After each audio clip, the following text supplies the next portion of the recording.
Welcome. Thank you so much. Is this working? Yep. So thank you so much for inviting me. It's a real pleasure to be here, especially a pleasure to be on this amazing panel. How do you follow these presentations? I'm going to try, but really it's quite a task. You'll notice that my title is slightly different. I will explain why. So in this paper, I want to think through Piotr Piotrowski's call for peripheries of the world to unite, first by examining ways in which the hegemonic gaze operates by persistently situating practices from East Central Europe using and I quote Jelena Vesic, who put it very elegantly, the geopolitical paradigm of regional art as the dominant epistemological tool for situating contemporaneity.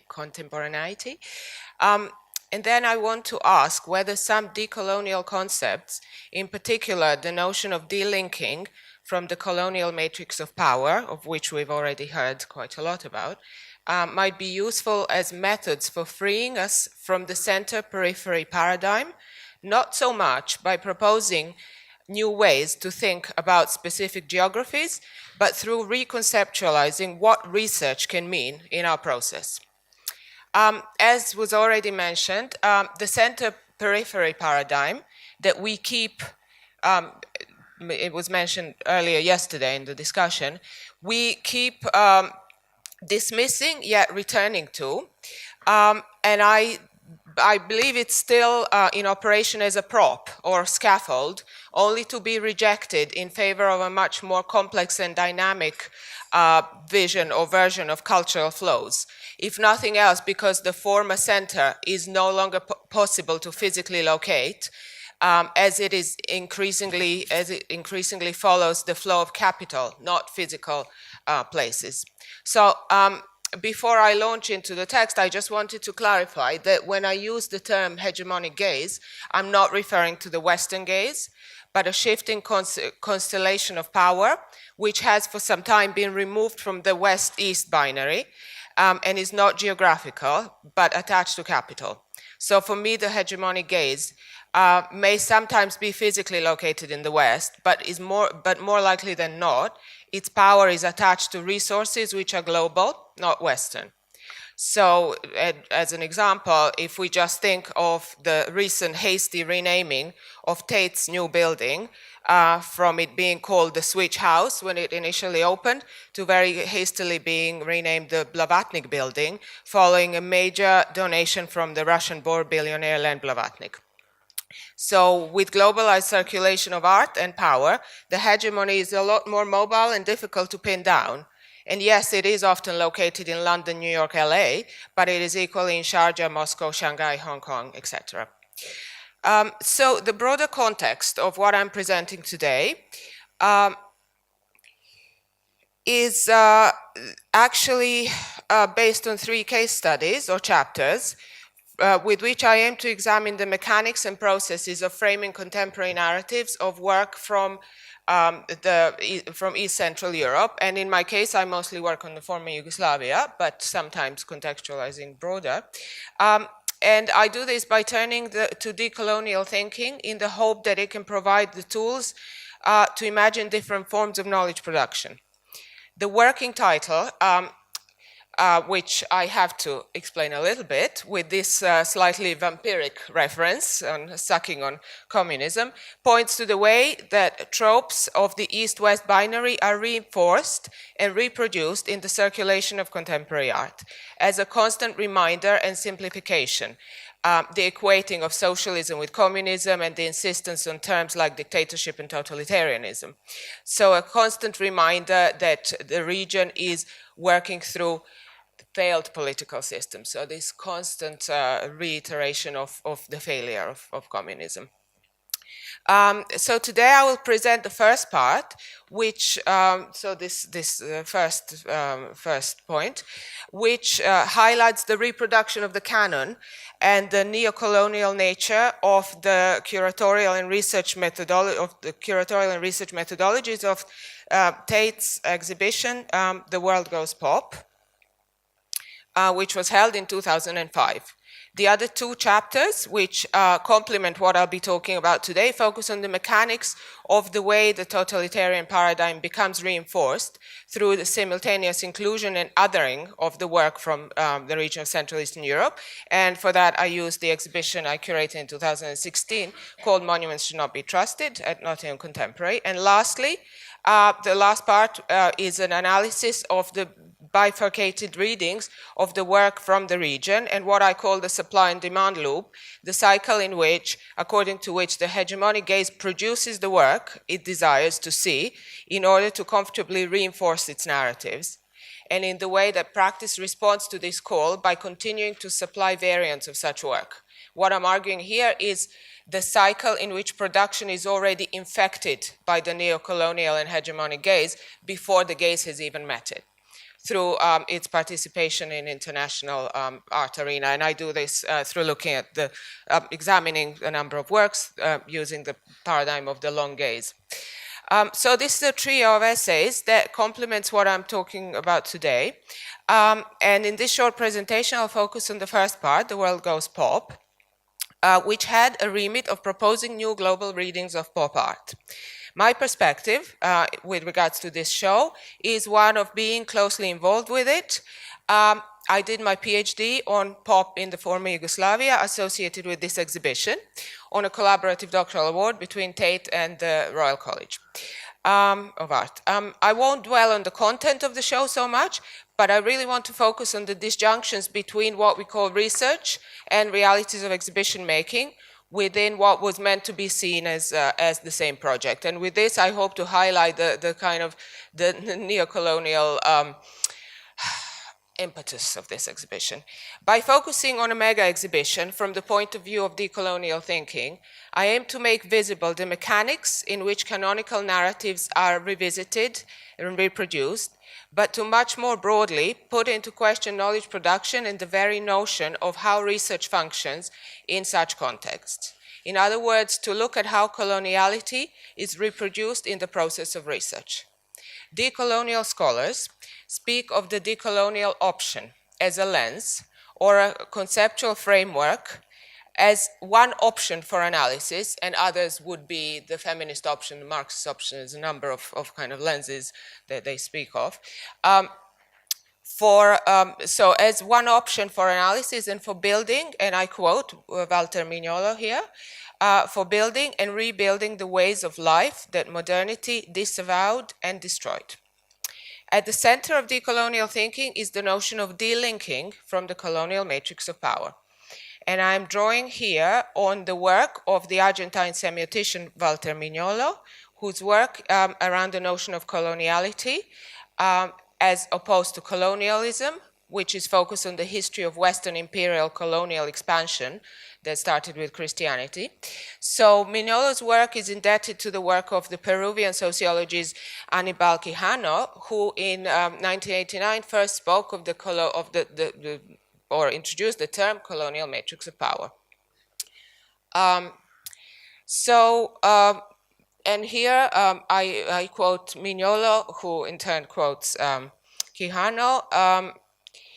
Modernity, coloniality, decoloniality is a concept that is not naming a thing or event, but a complex relational structure of power that Aníbal Quijano has summarized as domination, exploitation, conflict. The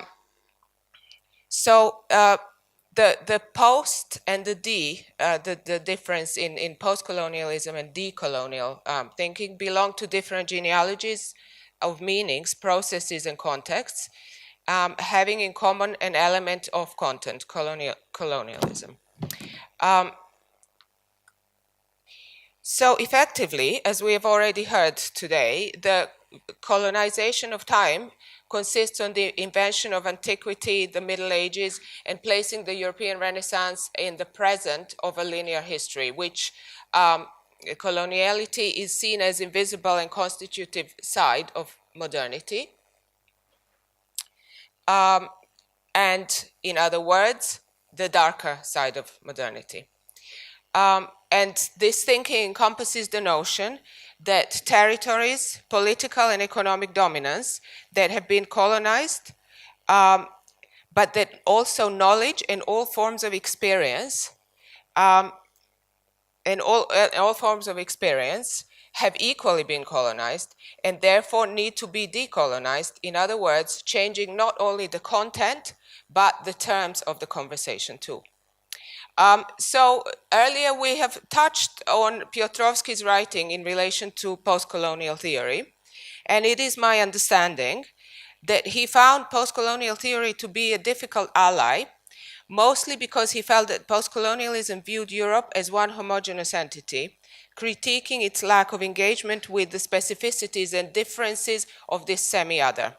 For him, engaging with post-colonial theory did not feel so useful because he believed that post-colonial theory had much bigger and more urgent tasks than to engage with a territory which did not share the colonial history in the sense of occupation, in the same ways that much of the global South did. So Piotrowski's critique of post-colonial studies was its lack of engagement with the specificities of the European situations. He called for a need to scrutinize art historical instruments of post-colonial studies if we want to go deeper than the slogans of multiculturalism. And he found that for the purposes of post-colonial scholars, debating over intra-European colonization was a little bit meaningless. But I do believe that he would have found a more appropriate methodology in decolonial discourse, which is less interested in geography and is more focused on broader questions of knowledge production. And I think that Piotrowski was moving towards such an approach when he said that horizontal art history, and I quote, and this was also quoted in your literature in relation to this event, so that art history must encompass not only the metaphysics of the place, but also the entire range of historic factors appearing at the juncture between traditions, definitions of the place situated within local tensions, mythologies, inferiority complexes, political and social structures, and on the other side, cultural trajectories, reception of cultural models, and export and import of artistic and other processes. So this kind of much broader thinking. So within the framework of decolonial thinking, our question is no longer how might we articulate and historicize the relations of practices from this region to hegemonic power and capital. The question becomes, what forms of thinking can we adopt to begin to rethink knowledge production and to de-link from the narratives that naturalize a certain historical narrative, which is, of course, a very specific Western construction. According to decolonial theory. If the position of East Central Europe as a close other or a constellation of close others automatically functions within the colonial narratives of legitimation, then we will remain within the narrative of modernity coloniality. But to de-link would mean to shift the energy from consistently relating to elsewhere towards deepening the texture of local histories and finding ways to access new bodies of knowledge. Perhaps the notion of peripheries uniting becomes about opening up to possibilities to acknowledge other forms of knowledge, ones that may take yet unknown or different forms. And yes, now I will move back onto the Tate exhibition. Yes, I've already talked about this, but effectively this idea that decoloniality means detaching from the overall structures of knowledge in order to engage in epistemic reconstitutions. I will not dwell on this quote, and we'll move on to my case study. So why do I connect this? Because I want to try to think through the production of this renewed or kind of revising of a major canonical art movement in the name of decolonial thinking. And I think that that is the problem, that it claims something that, as I hope I will show, it is not actually delivering. So this ambitious megalomaniacal exhibition sought to revise the canonical narrow reading of pop as an Anglo-Saxon phenomenon and to revisit it as a global phenomenon. It brought around 160 works from the 60s and 70s from previously excluded geographies through a number of core themes, and I will speak about the themes in a minute. As an aside, simultaneously another show entitled International Pop was being prepared by the Walker Art Center. And the two kind of entered into a bit of a space race, so to speak, in which in itself reveals the ambition to be the first to place the flag or to kind of claim to continue with this space metaphor in the newly revised narrative of pop. So I want to talk a little bit about the process of research.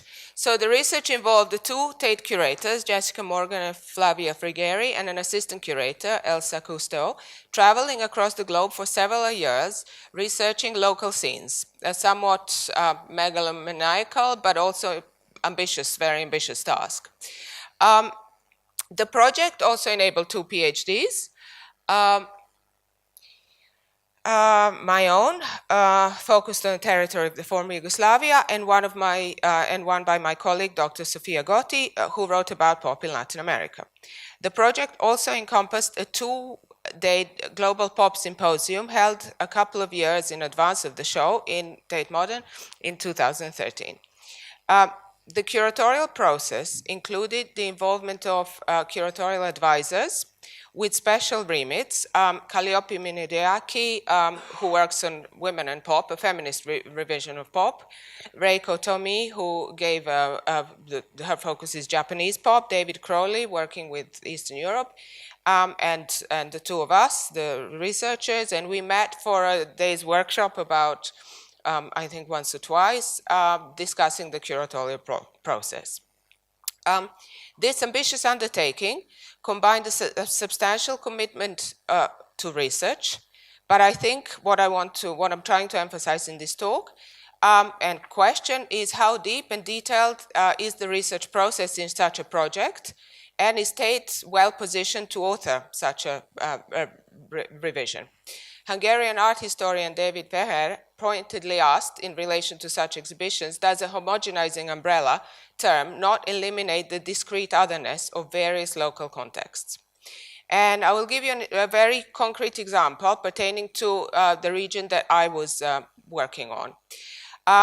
So in the case of the territory I was researching, Tate's global pop research engaged with the local narratives primarily by enabling my thesis, while less time was devoted to the selection of works for the inclusion in the show. I was on the ground, so to speak, based in Zagreb for most of the period, and my research operated on two levels, working on my thesis and acting as an advisor and liaison between local institutions and artists and the Tate team, as well as making suggestions for works from the region to be included. The process, I think, illuminates the problematic nature of such an undertaking and the disjunction between research and curatorial work. The key difficulty lay in the different temporalities of the curatorial process and the research process. As researchers, we were presented with a set of parameters which, sure, we could challenge in our own work, but this would not be incorporated into the exhibition. The pressures of the high-profile setting, the ticking clock of the Tate's enormous investment in this project, meant that, in fact, that research had little impact on the show, which is the key problem here. The exhibition was already heavily conceived, not allowing for any new input. The work in the show had to fit so many parameters that it almost could only respond to the curatorial vision without much porous thinking. It needed to be made before 1974, and these were the themes that the curatorial team worked with. So the work needed to be made before 1974. It needed to fit into one of the core themes. In terms of medium, collage was not to be included. So the process was not very porous or open, making the research tokenistic and having a marginal role in the whole process. The curatorial visit to the former Yugoslavia consisted of one curator coming for a 2-day series of meetings in both Zagreb and Ljubljana over the 2 days, and included mostly works, studio visits, and collections that were already on Tate's map. Artists already known by the curators, and within the museum sphere of knowledge. Had time allowed, it would have been beneficial for the curators to go off the beaten track to discover works of artists not previously known to the Tate, in the process allowing for the specificity of the local scenes to inform the curatorial choices. What was especially interesting, that methodologically, while contacting the institution, my remit was to earmark the work that looked like pop. Now there's a huge methodological problem here. If Tate was so deeply invested in bringing to the fore their new findings, and I quote from the catalogue, "The many pops we have encountered are each complex and rich in their own right. Subversive, political, feminist, commercially aware pop art is a language that thrived globally in the 60s and early 70s. So if this finding of new pops was truly a remit, then this prescriptive formula that it should look like pop stopped us in our tracks. How can we know what pop looked like if we are in the process of rethinking it? So where's the allowance for the specificity of regional expressions? Now, in my research, I strongly felt that there were works that would have made for excellent inclusions from the region. For instance, some works by the Oho group, but this was not taken into consideration. So the eventual inclusion of the works of Dusan Otašević from Serbia, Boris Bućan from Croatia, in the exhibition were indeed a departure for Tate, who had not previously exhibited their works. These two artists were included in the exhibition alongside a work by Sanja Iveković, Sweet Violence, which was from the Tate collection already. I should note that I'm specifically referring here to the work from the former Yugoslavia. There were many, many artists from East Central Europe, like Jana Želibska had a whole room, and there were a number of people that were very well represented. But I'm just speaking about this process of these 2 days of research and very sort of simplistic readings. So the process poses the question of the limitations of such survey shows in the name of revisiting or decolonizing, and this was a term used by David Josselit in an art forum review of both exhibitions, International Pop and Global Pop, and the possibility that they may largely produce inclusions of practices already known about, and in some cases already collected, reaffirming and strengthening existing taxonomies and curatorial choices.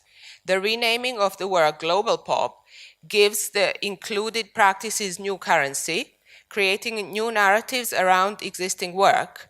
But this brings back the question of the possibility of such initiatives being attentive to the discrete otherness posed by David Feher earlier, which highlights the issue of the museum effectively seeking to reaffirm its canonical position through attaching new concepts to it, rather than being open to a more radical re-evaluation through the inclusion of practices which don't neatly fit into existing narratives, and perhaps in some cases do not actually look like pop at all.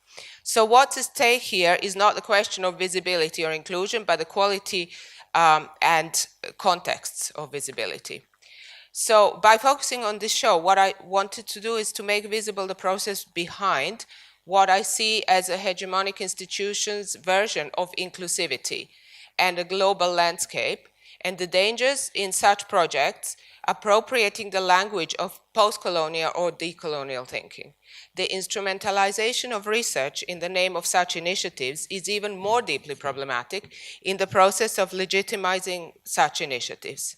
Research has become a currency And for those of us in the increasingly neoliberalized academic world, it immediately conjures up a terminology filled with acronyms such as REF, Research Excellence Framework, and terms like research outputs, which is how our work is measured. The notion of research in itself is deeply embedded in colonial thinking, and the way research is claimed by various actors in the field of cultural production, with research exhibitions such as The World Goes Pop, spells out a complete commodification of knowledge.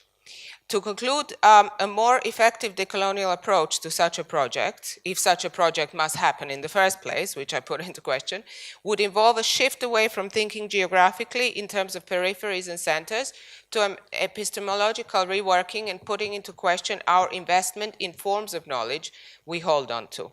Of course, pop as a category, to begin with, can probably not be redeemed, but this is not about completely rewriting art history, but about taking bolder moves away from colonial thinking in efforts to allow for new perspectives. I propose to start with a very simple question. How can the process of research in itself be rethought? And I want to end by quoting scholar Lina Džuverović, who is a professor in Indigenous education in New Zealand. In her book, Decolonizing Methodologies, this is an image of the OHO work that I wanted to point to. Džuverović talks about how implicated research as a term is. And she says, from the vantage point of the colonized, a position from which I write and choose to privilege the term research is inextricably linked to European imperialism and colonialism. The word itself, research, is probably one of the dirtiest words in the indigenous world's vocabulary. When mentioned in many indigenous contexts, it stirs up silence, it conjures up bad memories, it raises a smile that is knowing and distrustful. It is so powerful that indigenous people even write poetry about research. The ways in which scientific research is implicated in the worst excesses of colonialism remains a powerful and remembered history for many of the world's colonized peoples. It's a history that still offends the deepest sense of humanity, our deepest sense of humanity. And now, in conclusion, returning to the decolonial task, according to Quijano and Mignolo, if the decolonial task is one of performing an epistemic reconstitution of what we've been talking about, then I propose that the call for peripheries of the world to unite could be taken to task not only through a profound rethinking of the way we conceptualize research and knowledge production, but by asking to what end are we doing the research and what are we going to do with it. Thank you. Thank you very much. Thank you.